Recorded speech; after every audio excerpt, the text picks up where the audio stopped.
Hi everyone, this video is going to introduce a topic in chemistry that is classic to chemistry, a foundational concept, and one of my favorite things to talk about, and it is the mole. And you've already watched a little bit of an introduction at this point in time, but it seems so strange that we're talking about a mole in chemistry.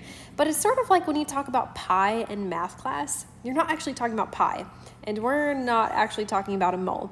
So let's get into what this means conceptually. Go ahead and have your notes out in front of you. We are going to cover this first page and all the way down to the chem check on the back side of that first page.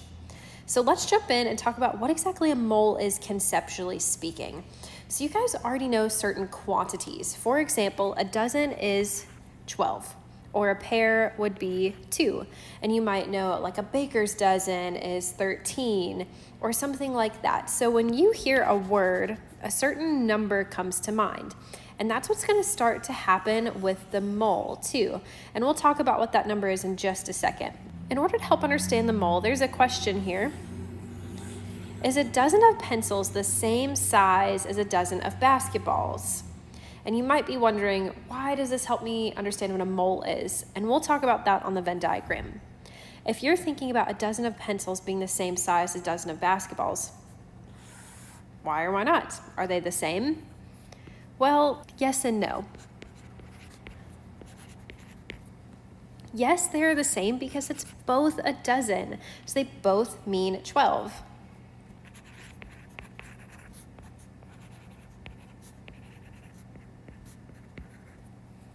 So it's the same number of objects.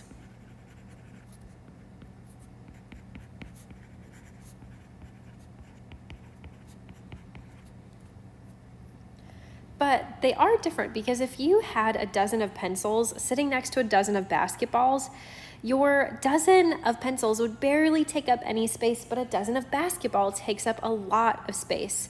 So while yes, they are both 12, they're not exactly the same size because the object itself is a different size. So no, they are different sizes. And that question is really important when we're talking about a mole. So more on that in a little bit. So now what exactly a mole is? So the mole is a quantity used by chemists,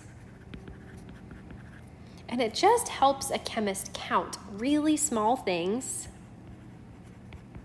like atoms, ions, or molecules.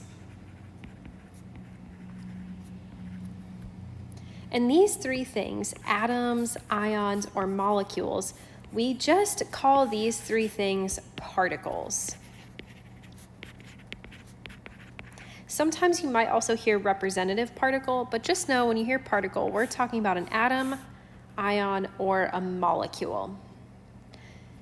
There's a famous number that goes with mole, just like in other quantities, how a number you think of, like a dozen, 12. When you start to hear the word mole, you're going to think of a number, and that number is Avogadro's number. And Avogadro's number tells us the number of particles in 1 mole. And you might see mole is abbreviated MOL, just like how feet could be abbreviated FT. So Avogadro's number is 6.022 times 10 to the 23rd. That is his number, 6.022 times 10 to the 23rd. And you will have this number memorized. So you'll wake up in the middle of the night and be like, 6.022 times 10 to the 23rd. That's how memorized you're going to have this number. So we will write down then a conversion factor. And a conversion factor just helps two numbers of different units relate to each other. For example, there's 12 inches in 1 foot. That's a conversion factor. Our conversion factor for this one is going to go from moles to particles. So 1 mole is equal to 6.022 times 10 to the 23rd particles. And that's what Avogadro figured out. In order to help us look at this, we're going to do a little compare and contrast between moles of different substances. So here's a bigger picture of these two things side by side. So we have sugar on the left and we have sodium chloride on the right. So sugar's chemical formula is C12H22O11, and then salt is NaCl. So each of these are 1 mole. This is 1 mole of sugar, and this is 1 mole of salt.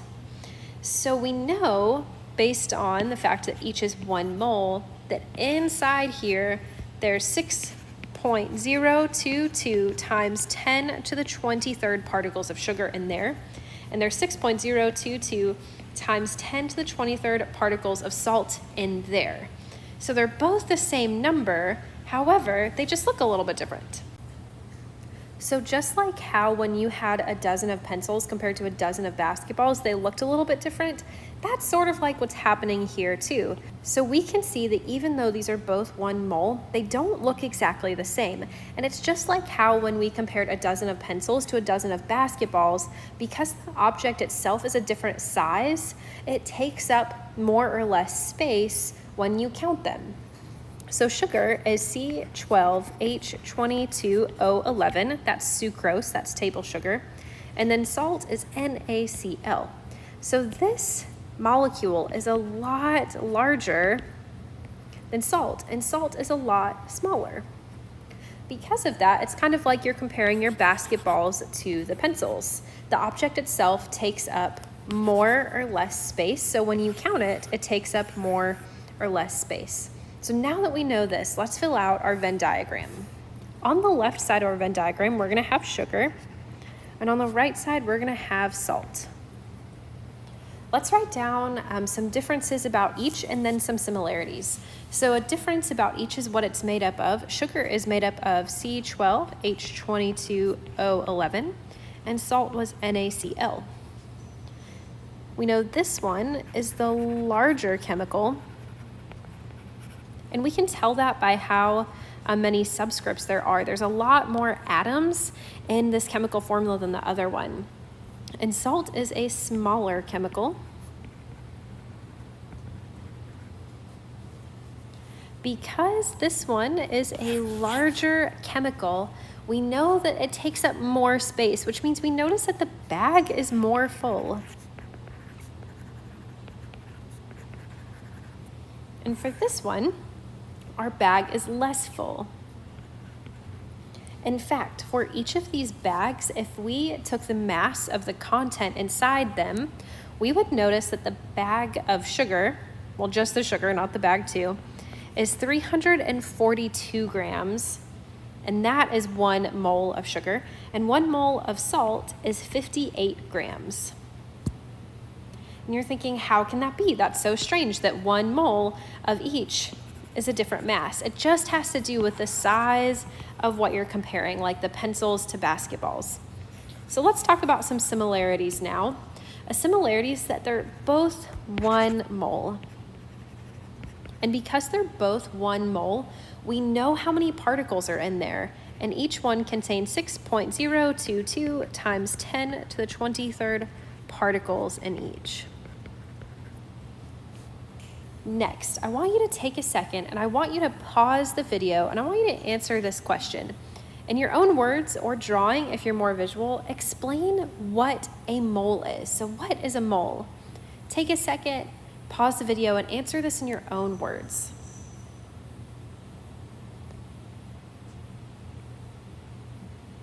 Okay, moving on, go ahead and turn your page over, and we're gonna do a quick little chem check. I just want to make sure that you are understanding conceptually what we're talking about with a mole. So there are 4 questions here for you to answer.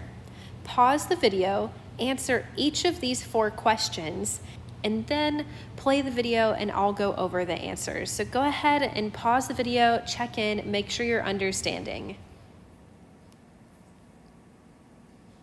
Okay, for the first one, how many markers are in a mole of markers?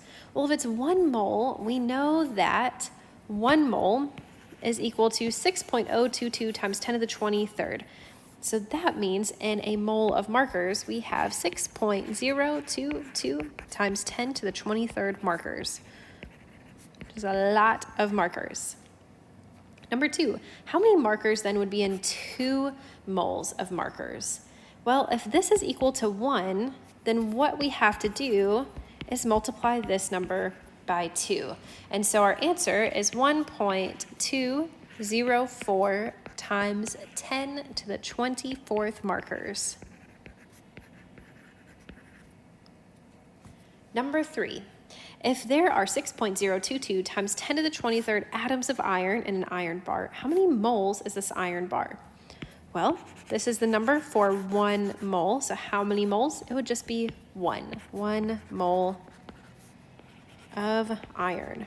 The symbol for iron is Fe, so you could write that instead. Number 4, is a mole of Reese's Cups the same as a mole of chocolate chips? Explain. This is the yes and no. So yes, they are the same because they're both 1 mole. And if they're both 1 mole, that means they both have 6.022 times 10 to the 23rd particles in there, whether that particle would be a Reese's cup or a chocolate chip. But they're also slightly different because a Reese's cup is a lot larger than a chocolate chip. So they're not exactly the same because the mole of Reese's looks larger even though it's the same amount. But that's just because it's a larger object. Awesome, so we wrote no, the Reese's mole only looks larger because it is a larger object. So we're gonna go ahead and end this video here. You should now understand what a mole is conceptually. And we're just talking about a mole as a way for chemists to count really small things like atoms, ions, or molecules. And when you hear the word the mole, you're gonna start to think of the number 6.022 times 10 to the 23rd instead of the cute little animal.